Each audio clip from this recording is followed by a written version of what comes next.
Hello everyone, स्वागत है आप सभी का आपके अपने यूट्यूब चैनल टेक सीख प्रो में निम्मी ऑफिशियल क्वेश्चन पेपर की सीरीज़ में ये अपना छठा वीडियो है। इससे पहले 5 वीडियो ऑलरेडी चैनल पर अपलोड हो चुकी हैं, जिसमें 3 video fitter trade first year set 1 set 2 set 3 की और 2 video fitter second year set 1 और सेट 2 की। इसमें आज हम फिटर सेकेंड ईयर सेट 3 को डिस्कस करने वाले हैं। तो पिछले वीडियोस को आपने नहीं देखा है तो जा करके डिस्क्रिप्शन में लिंक दिया गया है, वहां से देख सकते हैं। क्योंकि ये जो वीडियोस होती हैं सेट हैं, ये आपस में एक दूसरे से रिलेटिव हैं। इसके बहुत सारे कंसेप्ट को हम पिछले वीडियोस में क्लियर कर चुके होते हैं, तो उसको देखने से क्या है, एक दूसरे से लिंक बनती चली जाती है। इस वीडियो में टोटल हम 75 क्वेश्चंस को डिस्कस करेंगे, जिसमें आपके 40 लगभग आपके ट्रेड थ्योरी से, कुछ इंजीनियरिंग ड्राइंग के क्वेश्चन, फिर वर्कशॉप कैलकुलेशन साइंस के क्वेश्चन और फिर उसके बाद 25 एम्प्लॉयबिलिटी स्किल के क्वेश्चन देखने को मिलेंगे। तो चलिए वीडियो को स्टार्ट करते हैं। इससे पहले एक रिक्वेस्ट आपसे, अगर अभी तक आपने चैनल को सब्सक्राइब नहीं किया है तो चैनल को सब्सक्राइब करके बेल आइकन वाला बटन ज़रूर दबाइए और इसे अपने फ्रेंड्स के बीच शेयर करिए, जिससे कि उन्हें भी इसका बेनिफिट मिल सके। और वीडियो को देख रहे हैं तो इसे लाइक करना ना भूलें। चलिए वीडियो को स्टार्ट करते हैं। तो पहला क्वेश्चन यहाँ पर जो पूछा गया है आपसे, ये है which type of bearing used for taking high axial thrust load. कौन सी बेयरिंग होती है जिसका प्रयोग किया जाता है उच्च थ्रस्ट एक्सियल लोड के, हाई एक्सियल थ्रस्ट लोड के लिए किस प्रकार की बेयरिंग यहाँ पर प्रयोग की जाती है। ऑप्शन है roller bearing, tapered roller bearing, self align roller bearing या फिर एंगुलर कॉन्टैक्ट बाल बेयरिंग। यहाँ पर आपको ये 4 ऑप्शन दिए गए हैं। आपसे पूछ रहा है कि कौन सी बेयरिंग है जिसका प्रयोग किया जाता है हाई एक्सियल थ्रस्ट लोड के लिए। तो इसका उत्तर हो जाएगा tapered roller bearing. Tapered roller bearing का बेसिकली हम लोग प्रयोग करते हैं कहाँ पर, जहाँ पर हमें axial load, high axial load को लेना होता है। और इसका प्रयोग बेसिकली किया जाता है आपका हैवी ड्यूटी वर्क के लिए, जैसे कि आपका ऑटोमोबाइल सेक्शन में जो भी बेयरिंग प्रयोग की जाती हैं वहाँ पर axial load, high axial load होता है कंपेयर टू रेडियल लोड के, तो वहाँ पर टेपर्ड रोलर बेयरिंग प्रयोग की जाती है। अब अगर बात की जाए कि रोलर बेयरिंग का प्रयोग कहाँ किया जाता है, तो बेसिकली आप सभी को पता है कि जब हम बेयरिंग प्रयोग करते हैं तो वहाँ पर 2 प्रकार के एलिमेंट होते हैं आपके रोलिंग एलिमेंट। एक तो हो सकता है वो आपका रोलर फॉर्म में हो सकता है, एक हो सकता है बॉल के फॉर्म में हो। तो जब आपका रोलिंग एलिमेंट बॉल के फॉर्म में होता है तो वहाँ पर जो पॉइंट, वहाँ पर जो कॉन्टेक्ट होता है वो एक पॉइंट के रूप में कांटेक्ट होता है। और जब आपका ये रोलिंग एलिमेंट बाल के रूप में होता है तो वहाँ पर जो कांटेक्ट होता है एक लाइन के रूप में होता है। तो ये चीज़ें भी आपको ध्यान में रखनी है। तो रोलर बेयरिंग का प्रयोग करते हैं किसके लिए, लाइन कांटेक्ट के लिए। और बेसिकली जो रोलर बेयरिंग होती है रेडियल लोड के लिए प्रयोग की जाती है, बेसिकली हैवी रेडियल लोड के लिए इसका प्रयोग करते हैं। सेल्फ अलाइनिंग रोलर बेयरिंग की बात की जाए तो इसका प्रयोग किया जाता है बेसिकली जब हैवी रेडियल लोड, काफ़ी अधिक हैवी रेडियल लोड लग रहा हो तो वहाँ पर थोड़ा सा मिस अलाइनमेंट की संभावना होती है, इधर उधर थोड़ा सा मिस अलाइन हो सकता है, तो वहाँ पर सेल्फ अलाइनमेंट की ज़रूरत पड़ती है। ठीक है, जब हमारा लोड जो है वो चारों दिशाओं से लगता है तो थोड़ा सा वहाँ अलाइनमेंट की हमें ज़रूरत पड़ती है, तो उस केस में सेल्फ अलाइनमेंट बेयरिंग का प्रयोग किया जाता है। एंगुलर कॉन्टैक्ट बाल बेयरिंग की बात की जाए तो बेसिकली इसका प्रयोग करते हैं हम एक्सियल लोड के साथ साथ रेडियल लोड को भी सहन करने के लिए, ऐसे जगह पर जहां पर एक्सियल लोड भी लग रहा है और उसके साथ साथ रेडियल लोड भी लग रहा है, तो उस केस में एंगुलर कॉन्टैक्ट बाल बेयरिंग का प्रयोग किया जाता है। एक्सियल के साथ साथ रेडियल लोड को भी बेयर कर सकती है। नेक्स्ट क्वेश्चन की बात की जाए, यहाँ पर आपको एक बेयरिंग दिखाई गई है, इसका नाम पूछा गया है कि ये कौन सी बेयरिंग है। तो आप फिगर से ही देख के बता पा रहे होंगे कौन सी बेयरिंग है। ऑप्शन दिया गया है बाल bearing, roller bearing, thrust bearing या जनरल बेयरिंग। तो ना तो यहाँ पर आपको बाल ना रोलर दिख रहा है, ये कौन सा है बेसिकली, तो ये आपका थ्रस्ट बेयरिंग हो जाएगा। इसका आंसर क्या हो जाएगा, थ्रस्ट बेयरिंग हो जाएगा। अब बेसिकली यहाँ पर जो बेयरिंग में लोड लगते हैं वो 2 प्रकार के होते हैं। एक होता है आपका थ्रस्ट लोड होता है और एक होता है आपका जिसे हम रेडियल लोड कहते हैं। तो थ्रस्ट लोड हो सकता है बेसिकली आपका एक ही डायरेक्शन से लगेगा, और जो रेडियल लोड हो सकता है मल्टीपल डायरेक्शन से, बेसिकली चारों दिशाओं से लगता है। अब एक प्रकार के लोड होते हैं वो भी बेसिक जो आपका 1 डायरेक्शन लोड होता है, ये भी 2 प्रकार से लगता है। अब जैसे जो आपकी थ्रस्ट बेयरिंग है ये कब प्रयोग की जा रही है, जब हमारा जो लोड है वो पैरेलल है वो शाफ्ट के एक्सिस के, जैसे ये आपकी क्या है कोई शाफ्ट है, अब इसका ये आपको यहाँ पर एक्सिस दिया गया है, ठीक है, और यहाँ पर जो लोड लगाया जा रहा है वो क्या है, इसके पैरेलल है, मतलब कुछ इस प्रकार से यहाँ पर लोड लग रहा होगा, ठीक है, इस प्रकार से लोड लग रहा है, ठीक है, या मान लो नीचे से कुछ इस प्रकार से लोड लग रहा है। जो भी यहाँ पर लोड है वो क्या है, इसके पैरेलल है, जो एक्सिस है ये आपकी एक्सिस है, लोड भी क्या होगा, इसके पैरेलल होगा। तो इस कंडीशन में किसका प्रयोग करते हैं, इस कंडीशन में बेसिकली हम थ्रस्ट बेयरिंग का प्रयोग करते हैं। अब जो दूसरी कंडीशन हमारी आती है जहां पर हम जर्नल बेयरिंग का प्रयोग करते हैं, तो बेसिकली वो कंडीशन होती है जब आपका लोड क्या होता है, परपेंडिकुलर होता है शाफ्ट के एक्सिस के। जैसे ये आपका शाफ्ट का एक्सिस हो गया, अब यहाँ लोड आपका क्या हो, परपेंडिकुलर हो, 90 डिग्री पर हो, इस डायरेक्शन से लोड लगेगा जो परपेंडिकुलर होगा शाफ्ट के एक्सिस के, दोनों के बीच बेसिकली एंगल कितना बनेगा, 90 डिग्री का एंगल बनेगा। तो उस केस में हम किसका प्रयोग करते हैं, वहां पर जर्नल बेयरिंग का प्रयोग करते हैं। ये भी आपको चीजें क्लियर होनी चाहिए। चलते हैं नेक्स्ट क्वेश्चन की तरफ। यहाँ पर भी एक आपको बेयरिंग दिखाई गई है, पूछा गया है ये कौन सी बेयरिंग है। तो बेसिकली ये कौन सी बेयरिंग है, तो देख पा रहे हैं जैसे ये दो पार्टों में क्या है, स्प्लिट है, तो ये क्या हो जाएगी, आपकी स्प्लिट बेयरिंग हो जाएगी। और यहाँ पर बेसिकली आपको लुब्रिकेशन के लिए यहाँ पर एक खांचा भी कटा होता है जिसमें ग्रूव होता है, जिसके द्वारा हम क्या कर सकते हैं, इसको लुब्रिकेट भी करते रहते हैं, ठीक है। नेक्स्ट अगर अदर बेयरिंग की बात की जाए, जैसे यहाँ पर बुश बेयरिंग दिया गया है कि बुश बेयरिंग का प्रयोग कहाँ करते हैं, तो बेसिकली बुश का आपको मेटल पूछा जाता है कि जो बुश बेयरिंग में बुश बनी होती है वो किस मेटल की बनी होती है, तो ये गन मेटल की या फिर ब्रास की बनी होती है, जिसको बेसिकली हम की या स्क्रू के द्वारा इसको फिट कर सकते हैं, ठीक है। और इसका प्रयोग कहाँ करते हैं, जब आपका मतलब स्पीड काफ़ी अधिक हो, उच्च गति वाले एप्लीकेशन के लिए, हाई स्पीड एप्लीकेशन के लिए इसका प्रयोग किया जाता है। सॉलिड बेयरिंग बेसिकली क्या होती है, ये एक आपकी सॉलिड होती है, एक ही मतलब पूरा एक सॉलिड में बना होता है, जिसे बेसिकली कास्ट आयरन का बनाया जाता है और इसका प्रयोग किया जाता है लो स्पीड एप्लीकेशन के लिए, जहाँ पर गति धीमी गति हो वहाँ पर इसका प्रयोग करते हैं। साथ ही साथ यहाँ पर जो शाफ्ट होता है वो काफ़ी छोटा और लाइट लोड वाला शाफ्ट होता है, तो उस केस में इसका प्रयोग किया जाता है। नेक्स्ट जर्नल बेयरिंग, जैसा कि ऊपर हमने अभी देख लिया था, ये कहाँ पर प्रयोग करते हैं, तो जब आपका लोड क्या होता है, परपेंडिकुलर होता है शाफ्ट के एक्सिस के, तो वहाँ पर इसका प्रयोग किया जाता है। Next question, which bearing is used in the limited space, सीमित जगहों पर किस बेयरिंग का प्रयोग किया जाता है, तो कौन सी ऐसी बेयरिंग है जिसका प्रयोग सीमित जगहों पर किया जाता है, तो ये होती है आपकी नीडल बेयरिंग। जहां पर रेसेस में बहुत ही कम स्थान होते हैं तो वहां पर किसका प्रयोग करते हैं, नीडल बेयरिंग का प्रयोग करते हैं, चूंकि काफ़ी पतली बेयरिंग, काफ़ी लंबी बेयरिंग होती है, ठीक है। इसका प्रयोग हाई स्पीड और प्रिसाइज वर्क के लिए करते हैं, जैसे कि एरोप्लेन हो गया। थ्रस्ट बाल बेयरिंग की बात की जाए तो इसका प्रयोग बेसिकली वर्टिकल थ्रस्ट लोड के लिए किया जाता है, जहां पर आपका जो थ्रस्ट लोडिंग है वो कैसा है, वर्टिकल है, तो वहां पर थ्रस्ट बाल बेयरिंग का प्रयोग किया जाएगा। टेपर्ड रोलर बेयरिंग का प्रयोग पूछा जाए तो टेपर्ड रोलर बेयरिंग का बेसिकली प्रयोग होता है आपका हाई एक्सियल थ्रस्ट लोड के लिए, जब आपका किसी बेयरिंग पर जो एक्सियल लोड है वो रेडियल लोड से क्या हो, ज़्यादा हो, ठीक है। कहने का मतलब जो हाई एक्सियल लोड है वो रेडियल लोड से ज़्यादा है, हाई एक्सियल थ्रस्ट है, तो वहाँ पर प्रयोग करते हैं टेपर्ड रोलर बेयरिंग का। एंगुलर कॉन्टैक्ट बाल बेयरिंग कहाँ प्रयोग करते हैं, तो रेडियल लोड के साथ साथ एक्सियल लोड, मतलब एक्सियल और रेडियल दोनों लोड लेने के लिए एंगुलर कॉन्टैक्ट बाल बेयरिंग का प्रयोग किया जाता है। Next question, which part of ball bearing do not rotate along with the bearing assembly, तो बॉल बेयरिंग का वो कौन सा हिस्सा होता है जो बेयरिंग की असेंबली के साथ घूमता नहीं है। इसको हमने अपने पिछले वाले वीडियो में भी अच्छे से, जो बेयरिंग का टॉपिक था उसको हम क्लियर किए हुए हैं, तो इसीलिए कहते हैं जो आप प्रीवियस वीडियो होती है उसको देखना बहुत ज़रूरी होता है। तो इस क्वेश्चन का उत्तर क्या हो जाएगा, आउटर रेस हो जाएगा, ठीक है। तो बेसिकली जो आपका आउटर रेस होता है ये क्या करता है, बेयरिंग के साथ आपका घूमता नहीं है, ठीक है। बाकी जो इनर रेस हो गया, बॉल केज हो गई या रोलिंग एलिमेंट हो गए, ये क्या करते हैं, आपके शाफ्ट के साथ ये घूमते रहते हैं। बेसिकली जो रेसेस होते हैं, ये चाहे इनर रेस हो या आउटर रेस हो, या रोलिंग एलिमेंट को क्या करते हैं, वो गाइड करने का कार्य करते हैं। जो भी यहाँ पर रोलिंग एलिमेंट होते हैं उसको गाइड करने का कार्य रेसेस करते हैं। बॉल केज बेसिकली क्या करता है, रोलिंग एलिमेंट को होल्ड करके रखता है एक स्थान पर, जिससे कि वो सेपरेट रहते हैं, आपस में मिक्स नहीं होते हैं।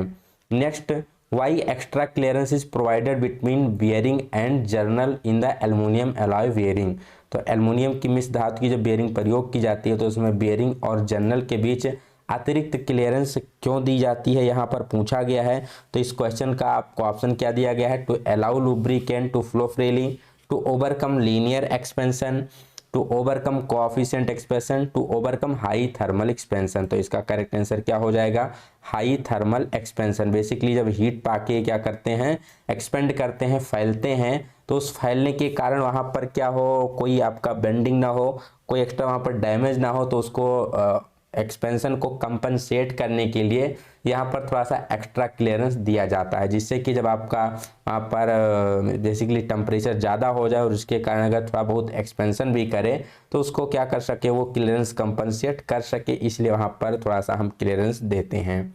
नेक्स्ट क्वेश्चन पूछा जाए, which bearing material has poor thermal conductivity. कौन सा बेयरिंग मटेरियल होता है जिसकी ऊष्मीय चालकता बहुत ही कम होती है, मतलब एकदम से ना के बराबर उसकी ऊष्मीय चालकता होती है।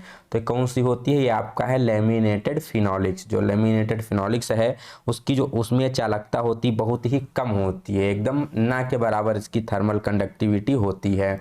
इसका प्रयोग बेसिकली हाई स्ट्रेंथ के लिए किया जाता है, और स्ट्रेंथ के साथ साथ अगर वहाँ पर वाइब्रेशन हो रहा है तो लैमिनेटेड फिनोलिक्स के बेयरिंग को वरीयता दी जाती है। हाई स्ट्रेंथ और वाइब्रेशन वाले जगहों पर इसका प्रयोग किया जाता है। सिंटर्ड एलॉय की बात की जाए तो बेसिकली ये बेयरिंग जो होती है आपकी सेल्फ लुब्रिकेशन वाली होती है। एक बार फिर से हम आपको बताना चाहेंगे, जितने बेयरिंग मटेरियल हैं, जितने प्रकार की बेयरिंग है, इसको हमने अपने प्रीवियस वाले वीडियो में सेट 2 में काफ़ी अच्छे से क्लियर किया हुआ है।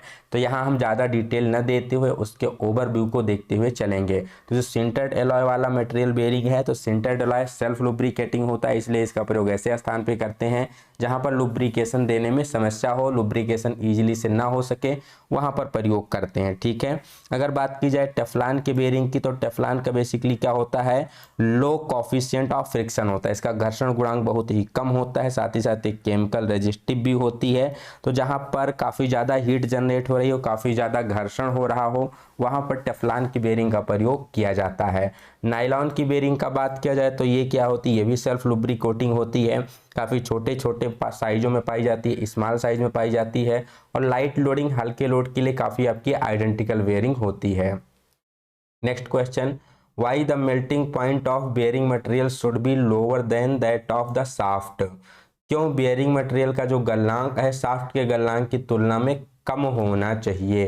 क्वेश्चन को ध्यान से पढ़ना है। जो बेयरिंग मटेरियल का गलनांक है वो शाफ्ट के गलनांक की तुलना में कम क्यों होना चाहिए। तो इजी सी बात है, जब वहाँ पर दोनों के बीच रबिंग एक्शन होगा, वहाँ पर दोनों आपस में मोशन करेंगे, तो अगर मान लो बेयरिंग का मटेरियल क्या है ज़्यादा, मतलब उसका जो मेल्टिंग पॉइंट ज़्यादा है, शाफ्ट का मेल्टिंग पॉइंट कम है, तो शाफ्ट क्या हो जाएगा, उसके अंदर इतनी गर्मी आ जाएगी कि वो मेल्ट हो सकता है, शाफ्ट डैमेज हो जाएगा।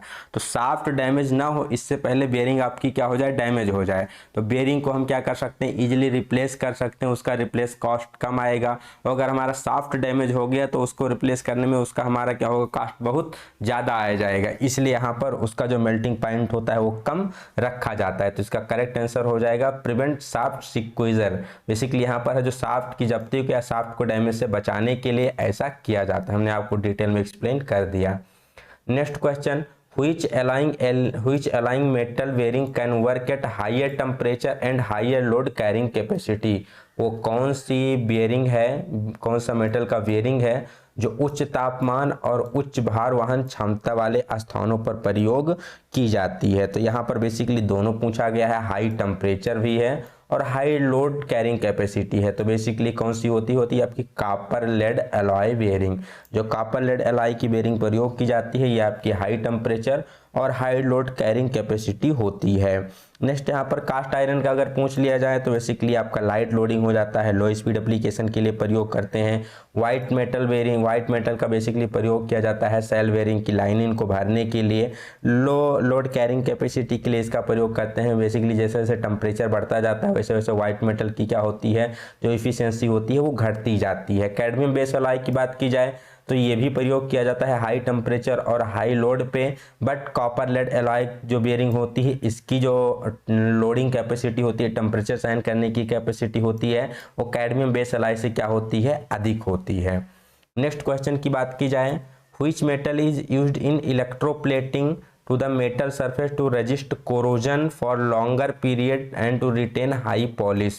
लंबे समय तक जंग न लगने देना और उच्च पॉलिश को बनाए रखने के लिए धातु की सतह की इलेक्ट्रोप्लेटिंग में किस धातु का उपयोग किया जाता है। तो जो लंबे समय तक आपका कोरोजन रेजिस्टेंस बनाना है तो किसका प्रयोग करेंगे, यहाँ पर हम क्रोमियम का प्रयोग करेंगे। तो यहाँ पर आपका ऑप्शन नंबर 3 सही हो जाता है। क्रोमियम की कोटिंग का प्रयोग किया जाता है लंबे समय तक उसको जंग से बचाने के लिए और हाई पॉलिश को बनाए रखने के लिए इलेक्ट्रोप्लेटिंग में क्रोमियम का प्रयोग किया जाता है।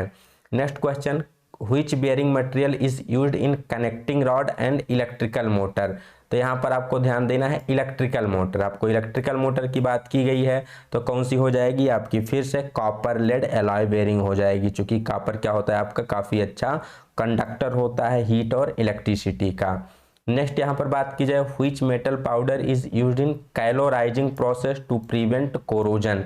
जंग को रोकने के लिए कैलोराइजिंग प्रक्रिया में किस धातु के पाउडर का उपयोग किया जाता है। तो बेसिकली जो अपनी फेरस मतलब जो धातुएं होती हैं उसको लंबे समय तक यूज करने के लिए, जंग से बचाने के लिए उस पर क्या हम करते हैं, डिफरेंट प्रकार के मेटल्स की जो आपकी बेसिकली कोरोजन रजिस्टर्ड होते हैं उन मेटल की क्या करते हैं पत्ती से उसके ऊपर कोटिंग कर देते हैं डिफरेंट प्रोसेस के द्वारा, जिससे कि उसकी सरफेस फिनिश को बनाए रखा जा सके, उसे जंग से बचाए रखा जा सके। तो इस प्रक्रिया में जो एक आपकी प्रक्रिया होती है जिसे हम कैलोराइजिंग कहते हैं। तो कैलोराइजिंग में किस धातु की कोटिंग की जाती है, यहाँ से आपसे ऑप्शन में पूछा गया है। तो कैलोराइजिंग में किसका प्रयोग करते हैं, तो एल्युमिनियम पाउडर का प्रयोग करते हैं। ठीक है, एल्युमिनियम पाउडर का प्रयोग किया जाता है कैलोराइजिंग में। बेसिकली यहाँ पर जो टेम्परेचर होता है वो 850 डिग्री सेल्सियस से 1000 डिग्री सेल्सियस के बीच गर्म करके यहाँ पर इसकी प्लेटिंग की जाती है, जिससे कि वो सरफेस को कोरोजिव रेजिस्टेंट बनाया जा सके, उसकी चमक काफ़ी अच्छी खासी बरकरार रह सके। यहाँ पर अगली बात की जाए क्रोमियम पाउडर की, तो क्रोमियम पाउडर की जो कोटिंग की जाती है उसे क्रोमाइजिंग कहते हैं और इसका जो टेम्परेचर होता है लगभग 1300 से 1400 डिग्री सेल्सियस के बीच में क्रोमाइजिंग की प्रक्रिया की जाती है। निकिल की कोटिंग की बात की जाए तो ये भी बेसिकली हाई रेजिस्टेंस होता है केमिकल अटैक का, तो इसलिए इसकी हम क्या करते हैं, निकिल की कोटिंग करते हैं। ठीक है, जिंक पाउडर की बात की जाए तो जिंक पाउडर का जो होता है बेसिकली इसे हम सेराडाइजिंग के नाम से जानते हैं। जब किसी मेटल पर जिंक की प्रोटेक्टिव कोटिंग की जाती है तो उसे सेराडाइजिंग कहते हैं और ये बहुत ही कम टेम्परेचर पर होता है, लगभग 370 डिग्री सेल्सियस के टेम्परेचर पर सेराडाइजिंग की प्रोसेस की जाती है। और एल्युमिनियम जो कैलोराइजिंग है अराउंड 1000 डिग्री सेल्सियस और सबसे ज़्यादा जो टेम्परेचर होती है वो क्रोमाइजिंग की होती है 1300 से 1400 डिग्री सेल्सियस के बीच होती है। Next question, which bearing material has low coefficient of friction and high material cost.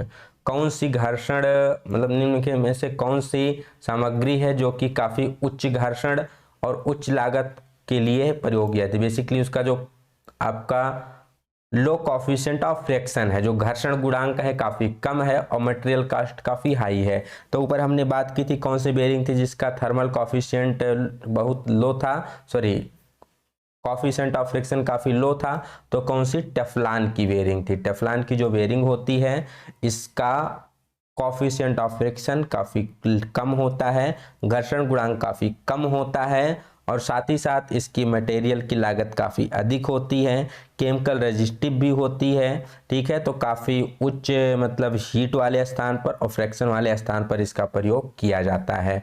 बाकी हमने अदर ऑप्शन को भी डिस्कस कर रखा है ऊपर। पाइप के कार्यों में एल्बो और बेंड पर विचलन कोण कितना होता है। What is the angle of deviation provided on the elbow and bend. जो एल्बो और बेंड होती है तो वहां पर बेसिकली डेविएशन कितने डिग्री पर प्रोवाइड किया जाता है, इस क्वेश्चन में आपसे ये पूछा गया है। ठीक है, तो इसका उत्तर कितना हो जाएगा, तो बेसिकली जब बात की जाए हमारा एल्बो और बेंड की तो कितने डिग्री पर होता है, 90 डिग्री पर होता है। ठीक है, एक होता है आपका 45 डिग्री पर, एक होता है 90 डिग्री पर एल्बो और बेंड। इसको हम नीचे अभी आने वाले क्वेश्चन में अच्छे से आपको क्लियर करने वाले हैं। ठीक है, next, how the water flow is stopped from the valve around the stuffing box. Stuffing box के पास लगे वाल्व से पानी के प्रवाह को कैसे रोका जा सकता है। स्पिंडल को बदल कर या बोनट को टाइट करके या फिर हैंड व्हील को कस के या पैकिंग विथ एस्बेस्टस हैम्प। तो इसका करेक्ट उत्तर हो जाएगा packing with asbestos hemp. Asbestos hemp की पैकिंग करके हम क्या कर सकते हैं, स्टफिंग बॉक्स के पास अगर हमारा वाटर लीकेज हो रहा है तो उसको हम इजीली क्या कर सकते हैं, वहाँ पर पानी के प्रवाह को रोक सकते हैं। अब यहाँ पर आपको कुछ डिफेक्ट दिखाए गए हैं जो कि होते हैं बेसिकली आपके पाइपलाइन में जो भी आपका फ्लो होता है उसमें, और उसके लिए क्या क्या कॉजेस होते हैं, क्या रेमेडीज होती हैं, वो आपको यहाँ पर दिया गया है। सबसे पहले यहाँ पर आपका वाटर फ्लोइंग और dripping from the tap even formally close, यहाँ पर बोला गया है कि टैप आपका काफ़ी अच्छे से क्लोज है, फिर भी वहाँ से क्या होता है, वाटर डिप करता रहता है, पानी टपकता रहता है। ये आपका एक डिफेक्ट है। तो इसका कारण क्या हो सकता है, कारण हो सकता है वर्न आउट और डिफेक्टिव वाशर, वहाँ पर जो वाशर है वो आपका खराब हो गया है, ठीक है। पीस ऑफ ग्रिट, वहाँ पर आपकी कुछ पीस हो सकती है, रस्ट हो सकता है या कोई अदर फॉरेन मटेरियल हो सकता है वाशर पर, ठीक, या फिर वहाँ पर जो उसकी सीटिंग है वही क्या है, डिफेक्टिव है। तो इस कारण से वहाँ पर पानी टपकता रहता है। अब इसको आप सही कैसे कर सकते हो, तो पहला है कि अगर आपका वाशर खराब है, डिफेक्टिव वाशर है, तो वाशर को बदल दिया जाए, या अगर मान लो वाशर पर कोई वहाँ पर फॉरेन मटेरियल धूल डस्ट जमा हो गई है तो उसको हटा दिया जाए, कंकड़ पत्थर है तो उसको हटा दिया जाए, या अगर मान लो आपकी जो सीटिंग है वो डिफेक्टिव है तो उस सीटिंग को ही क्या कर दिया जाए, बदल दिया जाए और रीसीट कर दिया जाए, टैप को फिर से बैठा दिया जाए। तो इस प्रकार से पानी की ड्रिपिंग को रोका जा सकता है। नेक्स्ट यहाँ पर है water flowing from around the spindle और स्टफिंग बॉक्स स्क्रू, ठीक है। यहाँ पर बेसिकली बोला गया है water flowing from around the spindle और स्टफिंग बॉक्स स्क्रू, ये जो आपका स्पिंडल है उसके आसपास से या जो आपका स्क्रू है उसके आसपास से पानी टपकता रहता है, तो उसका कारण क्या होता है, तो यहाँ है defective packing in the stuffing box, जो स्टफिंग बॉक्स है उसकी पैकिंग क्या है, डिफेक्टिव है, ठीक है। या फिर screw of stuffing box not screwed down tightly, जो आपका स्टफिंग बॉक्स का स्क्रू है उसको प्रॉपरली टाइट नहीं किया गया है तो वहाँ से पानी टपकता रहता है। तो इसका क्या क्या उपाय है, क्या कर सकते हैं, replace packing with greased hemp. तो सबसे पहले अगर आपकी मान लो स्टफिंग बॉक्स की पैकिंग खराब है तो उसकी पैकिंग को क्या करना है, हमें बदल देना है, या फिर अगर स्क्रू सही से टाइट नहीं है तो टाइट कर देना है, स्क्रू को स्टफिंग बॉक्स को क्या करना है, सही से टाइट कर देना है। नेक्स्ट यहाँ पर है spindle continuously sleeping when turned and tap will not shut off, basically spindle जो है वो आपका क्या कर रहा है, कंटिन्यूअसली स्लिप कर जा रहा है और उसको घुमाने पर आपका टैप बंद नहीं हो रहा है। तो इसका कारण क्या हो सकता है, तो इसका कारण है स्पिंडल थ्रेड वर्न आउट, जो स्पिंडल की थ्रेड है वो खराब हो गई है, तो इस कंडीशन में आप स्पिंडल को घुमाते रहेंगे फिर भी आपका टैप बंद नहीं होगा। तो इसका क्या उपाय है, तो यहाँ पर टैप को ही हमें बदल देना चाहिए। नेक्स्ट यहाँ पर tap hard to turn on and off, tap को यहाँ पर बंद करना और ओपन करना बहुत ही हार्ड है, बहुत ही कठिनाई से वो ओपन और क्लोज होता है। तो इसका कारण क्या हो सकता है, तो स्टफिंग बॉक्स पैकिंग ड्राई, वहाँ पर जो स्टफिंग बॉक्स में पैकिंग लगी हुई है, ग्रीस लगी हुई है, वो सूख गई है, या स्पिंडल उसका क्या हो गया है, बेंट हो गया है। तो इस केसेस में ऐसे दोष हो सकते हैं। तो इसको क्या कर सकते हैं, तो यहाँ पर हम पैकिंग को रिन्यू कर सकते हैं, जो उसके बीच में पैकिंग है ड्राई हो गई है, ठीक है, वहाँ पर आपकी नई ग्रीस डाल सकते हैं, ओके, ऑयल डाल सकते हैं उसमें, या फिर जो उसका टैप है स्पिंडल बेंट हो गया है तो टैप को ही हम बदल सकते हैं। नेक्स्ट यहाँ पर आपका loud noise in the tap when turned on, जब हम क्या करते हैं टैप को ऑन करते हैं तो काफ़ी ज़्यादा नॉइस होती है। तो इसका कारण क्या हो सकता है, तो इसका कारण है valve lose on the spindle, आपका जो वाल्व है वो स्पिंडल पर लूज फिट है, या washer lose on the valve. पहला कारण है या तो वाल्व आपका स्पिंडल पे लूज है, या दूसरा कारण है जो वाशर है वो क्या है, वाल्व पर लूज है। तो इन दोनों कंडीशन में आपका क्या होगा, काफ़ी तेज नॉइस होगी जब भी आपका टैप क्या होगा, ऑन होगा। तो इस कंडीशन में आप क्या कर सकते हैं, टैप को रिन्यू कर सकते हैं, बदल सकते हैं, या renew the valve of the washer, ठीक है, तो वाशर के वाल्व को बदल सकते हैं। तो ये सारे आपके यहाँ पे क्या थे, मेनली यहाँ पर आपके डिफेक्ट थे और उसको किस प्रकार से सही किया जा सकता है, उसके क्या रीजन थे, इसको हमने डिस्कस किया। आशा करते हैं वीडियो आपको समझ में आई होगी।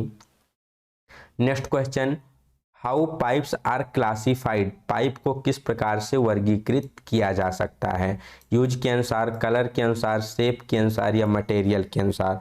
तो बेसिकली जो इसका वर्गीकरण किया जाता है वो किसके अनुसार किया जाता है, मटेरियल के अनुसार। डिफरेंट डिफरेंट मटेरियल का यूज हम डिफरेंट आपके स्थान पे करते हैं।